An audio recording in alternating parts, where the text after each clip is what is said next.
and welcome to my YouTube channel. I can't really believe I'm saying I've got a YouTube channel. I don't really know what I'm doing, so you're just gonna have to bear with me, but we will just go with the flow. This is Tilly. Say hi. She's 5.5 months old, quickest 5.5 months of my life, but she's just a little angel, aren't you? So today I'm going to be talking about my labour and delivery. I'll touch a little bit on how I found out I was pregnant, but I can do a whole separate video on that if you would like. You'll have to let me know. But yeah, let's get into it. So in October 2019, I went into a mental health hospital. I have suffered with mental health for years. It's something I'm very passionate about. Now I have recovered. But I don't want to touch too much on that because I could do a whole separate video about my mental health. I got diagnosed with OCD, anxiety, etc. You'll have to let me know if you are interested in that because you might completely not be. But let me know. So yeah, I went into a mental health hospital in 2019. I came out in November sometime. And very shortly after, I found out I was pregnant. Long story short, I could do a whole video on that as well. Finding out I'm pregnant, my pregnancy, what happened throughout my pregnancy. If you want to see that as well, let me know. But yeah, so I came out, found out I was pregnant, instantly knew I was going to keep her. Didn't know it was her at the time, obviously, but yeah, definitely know I was going to keep the baby. Yeah, so fast forward 9 months and we get to August.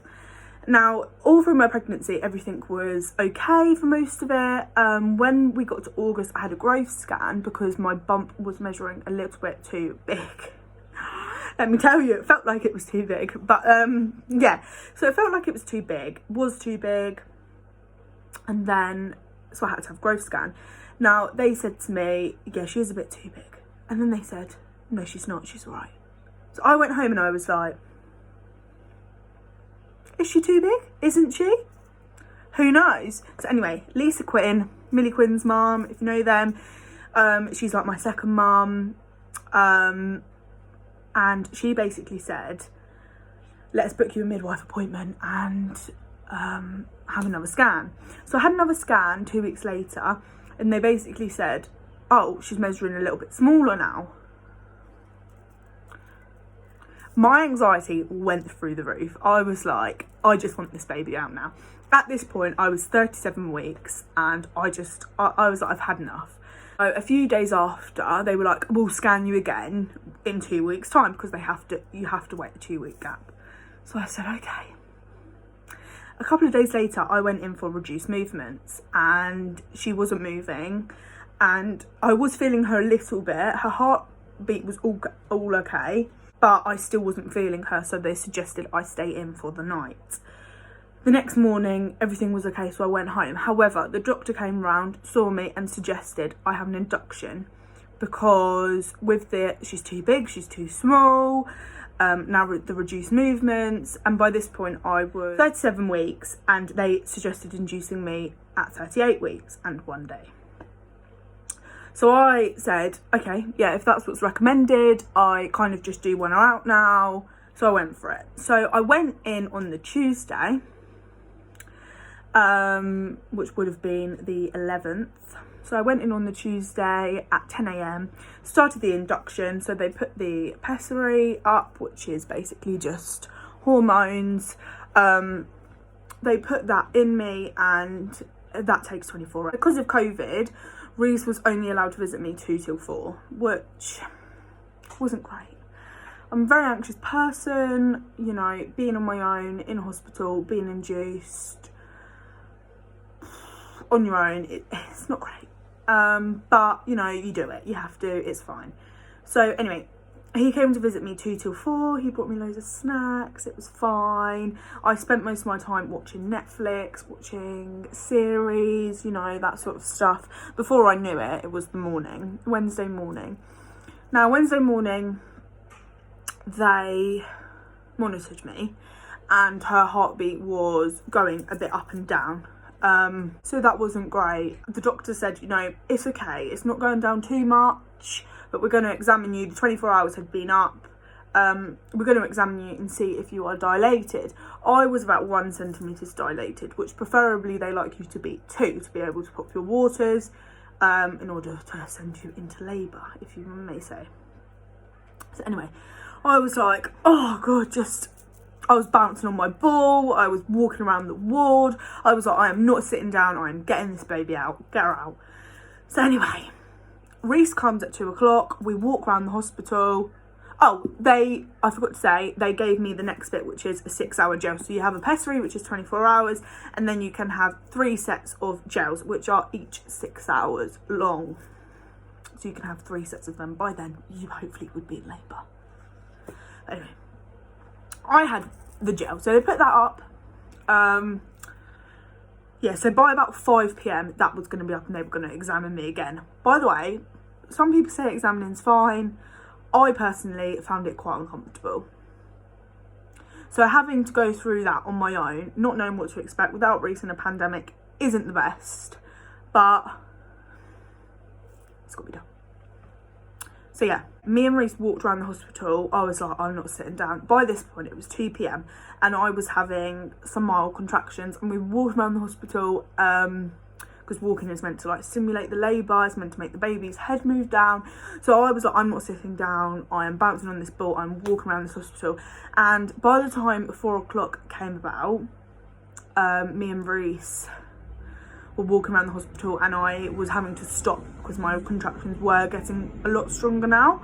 So I was like, oh God, like just give me a minute, it's getting quite strong. So I went back to the ward. Reese had to go home at 4. And I just carried on bouncing on my ball. The contractions were still coming, and they monitored me and could see that her heart rate was going up when I was having a contraction, and they could see on the like monitoring bit of paper when I was having the contractions. Anyway, so they examined me again at about 5. I was like 1.5 centimetres. They said to me, we could like just about pop your waters. What do you want to do? And I said, I don't know, like you tell me. Anyway, Lisa Quinn, as I've mentioned previously, we're so close. She is like my second mum. She is a godsend. She helped me all the way through my pregnancy, and honestly, I don't know what I would have done without her. So she was going to come in when I was going to be in labour because she's a midwife, and she was going to deliver Tilly. So she rang labour ward and said, what should I do? What's happening with Jade Hutchinson? Should I come in, or should she have another set of gels and I come in the middle of the night? What's the situation? Anyway, before I knew it, somebody was coming to get me, and I was going down to the labour ward, and I was having some contractions. Because of COVID, Reese could come in as soon as I was going down to labour ward. I was really lucky because I was having her in August, which was kind of like we were coming out of lockdown. You know, restrictions were starting to ease, etc. So I was quite lucky that Reese was allowed to be there with me for basically the whole time, just not the induction period. So yeah, we went to the labour ward, and somebody tried to pop my waters. Lisa was on her way. This midwife couldn't pop my waters because, as I say, they could only just about do it. So the most experienced midwife on the ward, the midwife in charge, if you want to call it, came and she popped them straight away. And yeah, it's a sensation that I can't really explain. But yeah, after that, contractions were coming really quite regularly now, getting stronger really quite quickly. So yeah, and they put you on a drip when you're induced, if contractions aren't quite coming quick enough. So I laid down at one point, and I was like refusing to lay down. I was like, I'm standing up, I'm letting gravity do its thing, this baby is coming out. I forgot to say, I had gas and air at this point, so I only had gas and air, and pethidine, but I'll explain about that in a minute. So anyway, I was pumping on my gas and air, you know, loving it. I like the gas and air personally. Some people hate it, but I really liked it. And when I laid down, my contractions stopped a little bit. So Lisa suggested that we put me on the drip. So I was quite limited to how much I could move and things like that. So I was basically just stood up at the side of the bed and bouncing on the ball, and my contractions really were coming quite quickly now. By this point, where are we? We're probably at like 7-8 o'clock at this point. Yeah. So what happened next is they offered me pethidine, which usually is used like at the start of labour, like early labour, to sort of knock you out really, and you know, you wake up and you might be a bit further along in labour. However, this wasn't the case for me. I was too far on, so when I had it, I was kind of knocked out in between contractions, but every minute I was waking up on my gas-air having a contraction and then kind of being knocked out again. But it's what I can say about it is it did sort of make time go a bit quicker. So, you know, positives and negatives, it's not all bad. So yeah, so I had pethidine, and then this was probably like the middle of the night at some point now, and I was examined again and I was 4 centimetres. Yay, I've improved. I was obviously hoping I was going to be more on like the 6, 7, 8 scale, but you know, I was 4. It's fine. It's improvement to 1.5, isn't it? So, and bearing in mind through all of this, Lisa is turning up the drip to ensure that I'm still dilating. So yeah, I'm having contractions. They're really quite strong now. I've been in labour. I mean, early labour started at probably like 2 p.m. on the Wednesday, and this was like early hours of Thursday morning now, and I'm just still in labour, only 4 centimetres. I didn't want an epidural because it usually means you have to stay in longer after, and Reese couldn't stay with me if I went to the postnatal ward because of COVID, so I didn't want to do that. It got to, so contractions were coming really strong now, and I was examined again at probably 6:30, and I was expecting to be like 8-9 centimetres,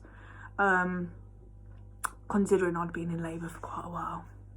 Guess how far along I was? Just guess. 4 centimetres.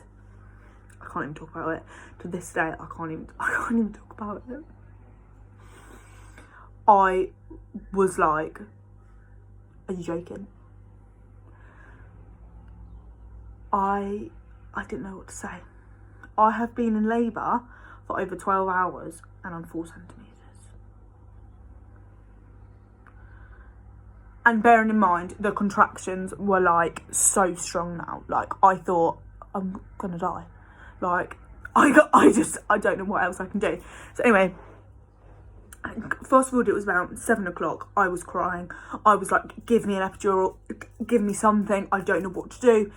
Like, and bearing in mind, Lisa is only allowed to stay for a 12-hour shift because they're only insured to allow a midwife to stay on a 12-hour shift. They're not allowed to stay on any longer. So at 7 a.m, Lisa had to go home. Unknown to me, Lisa was crying in the toilet, saying, I can't leave her, I've been with her this long, like she's in so much pain now, like I need to stay. And my other midwife, Sarah, who is just lovely, but she was coming to take over, and it was about 7 a.m. now, and my contractions were coming probably every 20 to 30 seconds, so strong. There was no break. I was being sick. Bearing in mind, I forgot to say, throughout all of this, I had been like vomiting a lot, probably because of the gas and air. So it'd be like vomit, contraction, like you had to quickly get all the sick up for the next contraction. Tragic. But yeah, so 7 o'clock comes in the morning and I feel the urge to push, but I don't tell anyone because I think I'm 4 centimetres. I can't be pushing. Do you know what I mean? Like, they're just going to be like, oh, Jade, you're 4 centimetres. Don't push, like, you know. But for the next couple of contractions, I was just secretly, like, pushing. And then I got this next contraction, like, 30 seconds later, and I just pushed for my life. And Sarah was here at this point, and Lisa hadn't gone home yet. It was just about 7 a.m. in the morning on the Thursday, and Lisa was literally just about to go home. And Sarah said to Lisa, the baby's heart rate is going up now, or dipping, up or dipping, I can't remember, one or the other. I think it's going up, which usually indicates that the head is coming down, almost like they're being squashed, like coming down the canal, the birth canal. So their heart rate drops or goes up or whatever. So Sarah said, she's like, Jade, are you pushing? And I was just like, I'm not talking to you, I'm just pushing. I don't know what's going on. Like, do you know what I mean? Just let me push. So I was pushing. Sarah said to Lisa, I think we should examine her. The baby's heart rate's going all over the place, and Jade just had a really big urge to push. So Lisa examined me, and I will never forget her saying to me, she looked at me and she said, Jade, you need to listen to me now. You're 10 centimetres, I can feel the baby's head. Bearing in mind, they had examined me half an hour ago and I was 4 centimetres. I'm now 10. Hence why the contractions were coming like every 30 seconds, maybe less. So strong, I actually felt like words fail me. Because I was going from 4 to 10 centimetres in half an hour. So, what happened next? Yeah, and Lisa said to me, you need to wait until the next contraction to push.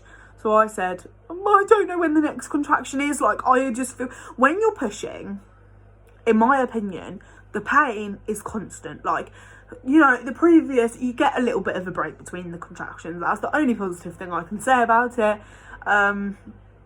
You get a tiny little bit of a break.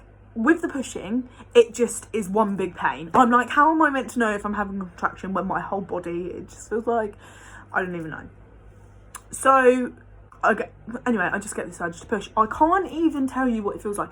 Your body just takes over and you will just push. Like, before I went into labour, I thought, how am I going to do this? How am I going to push a baby out of me? Like, I don't even know, but your body just takes over and it does its thing. So I pushed, and Lisa said her head is there, her head is right there. And I remember I was just like, you've got to breathe in between. So I couldn't use my gas and air because you sort of have to go to make sure like the baby's head almost like stays there in between contractions. Like, I can't explain it, but yeah. So Lisa was like, just breathe. So I was like, and Ree said to me after, you look like you were possessed, like that. She thought you were gonna like drop down dead. And I was like, charming, that's just charming. So yeah, basically that was awful. And I just remember thinking, the only way I can end this pain is to push this baby out. Like, there's no going back. Like, this baby's got to come out. So anyway, 2 minutes went by, maybe even a minute, and I pushed for my life, and Lisa said, keep pushing. And before I knew it, my little baby was placed on my chest. And when people say, once you've given birth, the pain completely goes, they're not lying. Everything I had been through previously completely disappeared. It didn't matter anymore. The relief is just indescribable. I can't even tell you what it feels like to have your baby safe on your chest. And before I gave birth, I was always panicked she was going to come out not crying, because when I was born, I had to be taken over to that little table and they had to give me a little bit of like help with the breathing because I just wouldn't breathe. But Tilly came out yelling, which I'm not surprised about. She knows what she wants, that girl. So she was, screaming. And she was just on my chest screaming, and I'll never forget, she only cried for like a short amount of time, like 30 seconds, and I was like, why is she not breathing? Like, she's not breathing, please do something. But she was fine, and I would do it all again in a heartbeat. Like, it was just the most painful but rewarding thing I have ever done, and I can honestly say I would do it all over again. So yeah, after Reese cut the cord, she was weighed. Oh, I forgot to say, I was in labour from 2 the previous day to 7:13 a.m. on the Thursday. So I was in labour for over 20 hours. Look, I was having contractions from 2 until 7, and they weren't little contractions, they were strong contractions basically the whole time. But then I only pushed for 8 minutes, and it was like 3 pushes and she was out. So it could have been worse. Reese cut the cord. She was weighed, she was £7 6 ounces. She had a hearing test, passed that in both ears, and we went home 4 hours later. I didn't have to go to the postnatal wards. I had to have my jab of anti-D because I'm O negative blood group and she's a positive blood group. But if you want me to do a pregnancy video, I can do that, and I can touch it a bit on that as well. But yeah, we went home 4 hours later, and I'll never forget, we were coming out and I was walking like a little hunchback because I was not used to not having a bump, and I was like, yeah, it was just odd. It was just odd. I had this stomach that wasn't massive anymore, and I was just walking like this because I'm like, I don't know. Also, the tea and toast they give you after you give birth is lovely. You know, you used to hear people say, oh yeah, the first meal after. It's not a meal, but tea and toast with loads of butter. I was like, oh, amazing. And the shower. Yeah, I'll never forget someone saying to me, oh my God, she's so cute, as we were coming out of the hospital. How old is she? And I was like 4 hours old, and it was just the most proudest, most rewarding moment of my life ever. Yeah. So that is my labour story in a nutshell. I don't want to drag this on for too long because honestly I could waffle forever, but I've been filming for like probably too long. You're probably bored. But if you've watched to this point, thank you. I hope you enjoyed. Subscribe. Look at me, I'm right YouTuber. Subscribe to my channel and like my video. And yeah, and I can do more videos. Tilly is exclusively breastfed, so I could do a video on the challenges of breastfeeding. She did have a bit of jaundice, so I could do a video on that. I can hear her playing. Can you hear? And I could do a video on my pregnancy and what that was like. I could do a video on my OCD, what it's like being in a mental health hospital. My mum passed away, bless her heart, when I was 12 years old. I could do a video on that. Whatever you want to see from me, comment, let me know, because I'm new to this and yeah, I need your help, quite frankly. So if you've watched this point, thank you, and I will hopefully see you again soon. Bye.